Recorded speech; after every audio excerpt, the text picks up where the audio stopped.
Bonjour, j'espère que vous allez bien. Donc, comme promis, cette playlist sera dédiée à la résistance des matériaux. Donc, on va commencer par une introduction générale de la résistance des matériaux, qu'est-ce que c'est et aussi quelle est son utilité.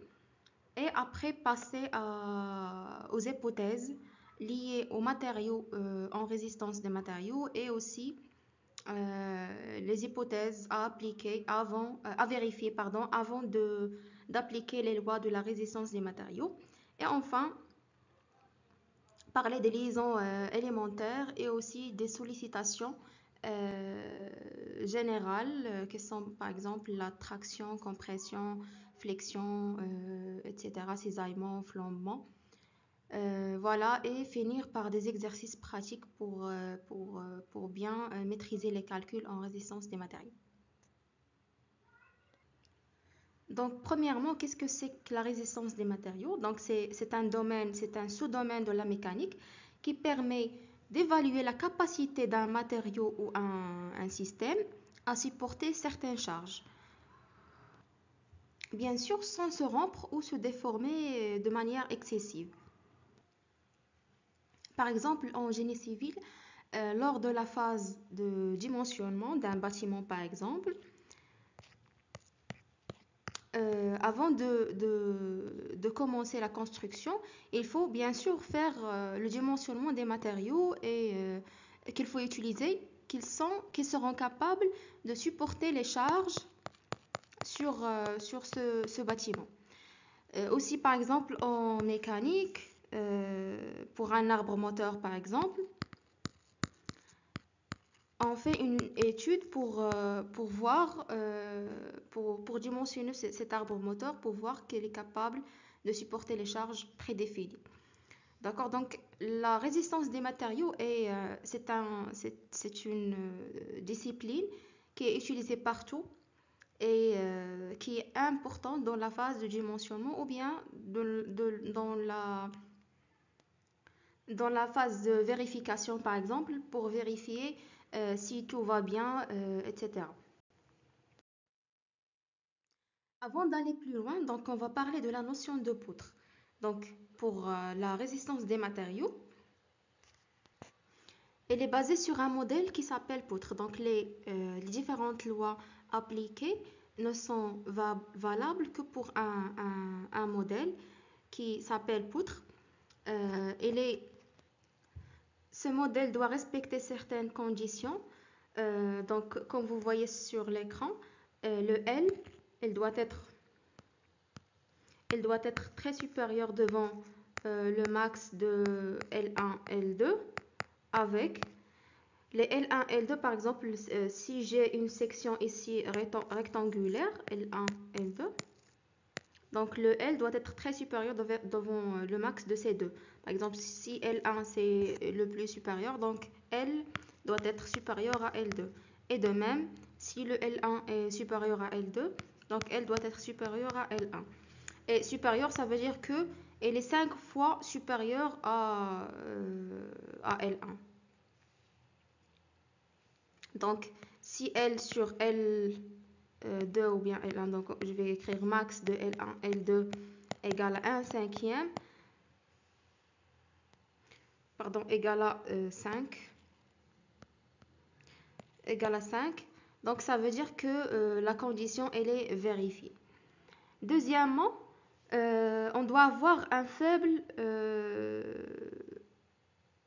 angle de courbure, c'est-à-dire que cette ligne, elle ne doit pas être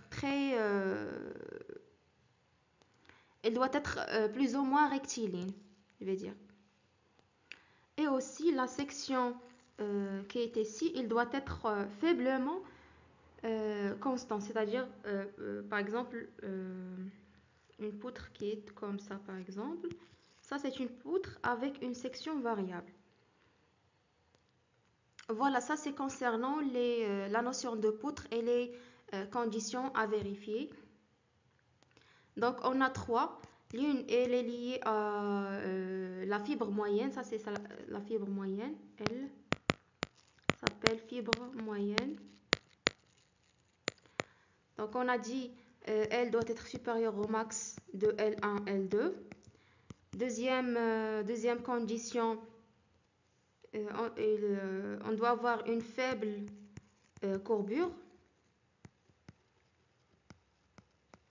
Et troisièmement, une section lentement variable.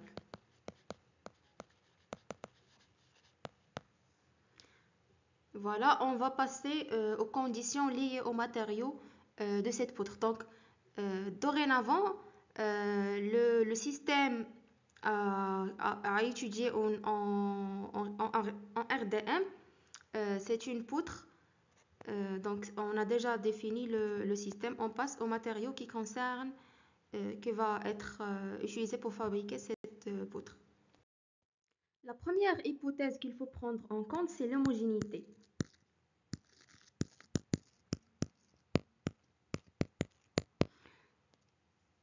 Et ça veut dire quoi? Un matériau homogène, c'est un matériau qui présente les mêmes caractéristiques physiques dans toute son étendue.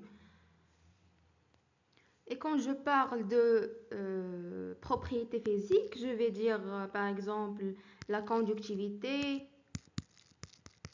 thermique, module de Young, qu'on va voir par la suite.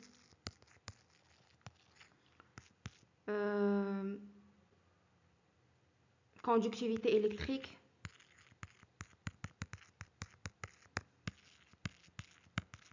Etc. On peut pas faire une étude d'un matériau qu'on ne connaît pas ses caractéristiques physiques. Et par exemple, un matériau X, matériau par exemple 1, elle a une conductivité 1, module de Young 1, conductivité thermique électrique 1, par exemple. Un matériau 2, elle a des caractéristiques par exemple 2. On ne peut pas mélanger les deux et dire que c'est, par exemple, c'est matériau 1 ou matériau 2. Ça sera un matériau 3 avec d'autres caractéristiques physiques à déterminer. Donc, la première hypothèse ou la première hypothèse à vérifier, c'est l'homogénéité du matériau. On a bien un matériau X avec des caractéristiques X. D'accord?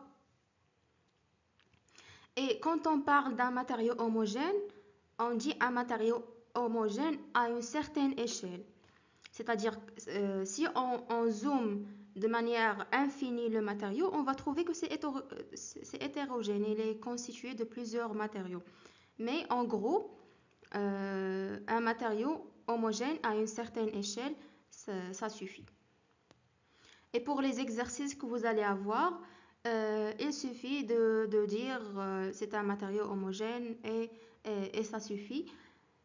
Vous n'êtes pas obligé à vérifier l'homogénéité d'un matériau, mais pour bien pour écrire rigoureusement les équations, etc., il faut dire que voilà, c'est un matériau homogène. C'est déjà dit dans l'exercice et vous allez continuer vos calculs de manière claire. On passe à la deuxième hypothèse, donc c'est l'isotropie.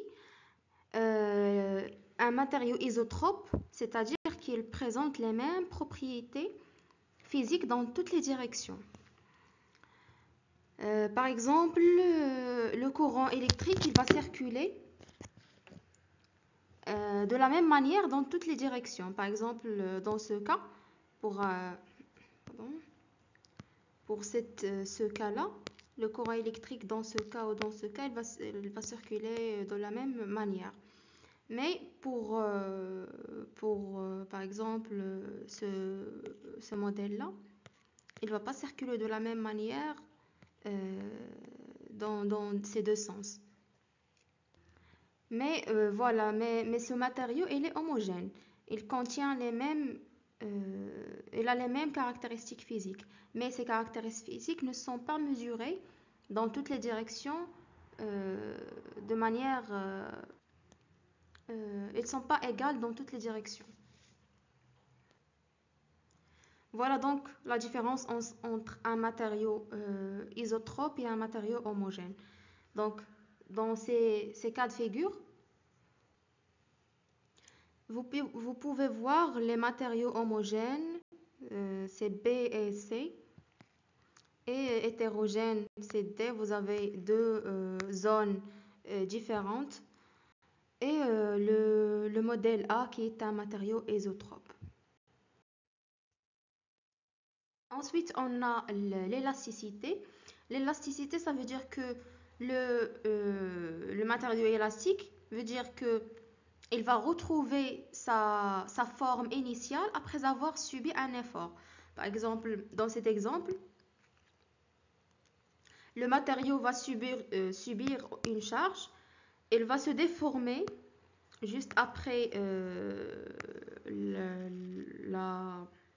l'application de cette charge et ensuite il va retrouver sa forme initiale. Donc, après, par exemple, après l'apparition d'une autre charge, si on applique sur cette poutre une autre charge, il va se déformer suite à cette charge. Il ne va pas avoir une déformation initiale suite à la charge précédente, mais il va avoir une déformation qui est due à cette deuxième charge. Comme si rien n'était, comme si là, qu'il n'a jamais subi une charge 1. On dit que l'état actuel de cette poutre dépend seulement de cette deuxième charge appliquée. Voilà, c'est tout pour cette vidéo. J'espère que cette vidéo vous a plu et à la prochaine.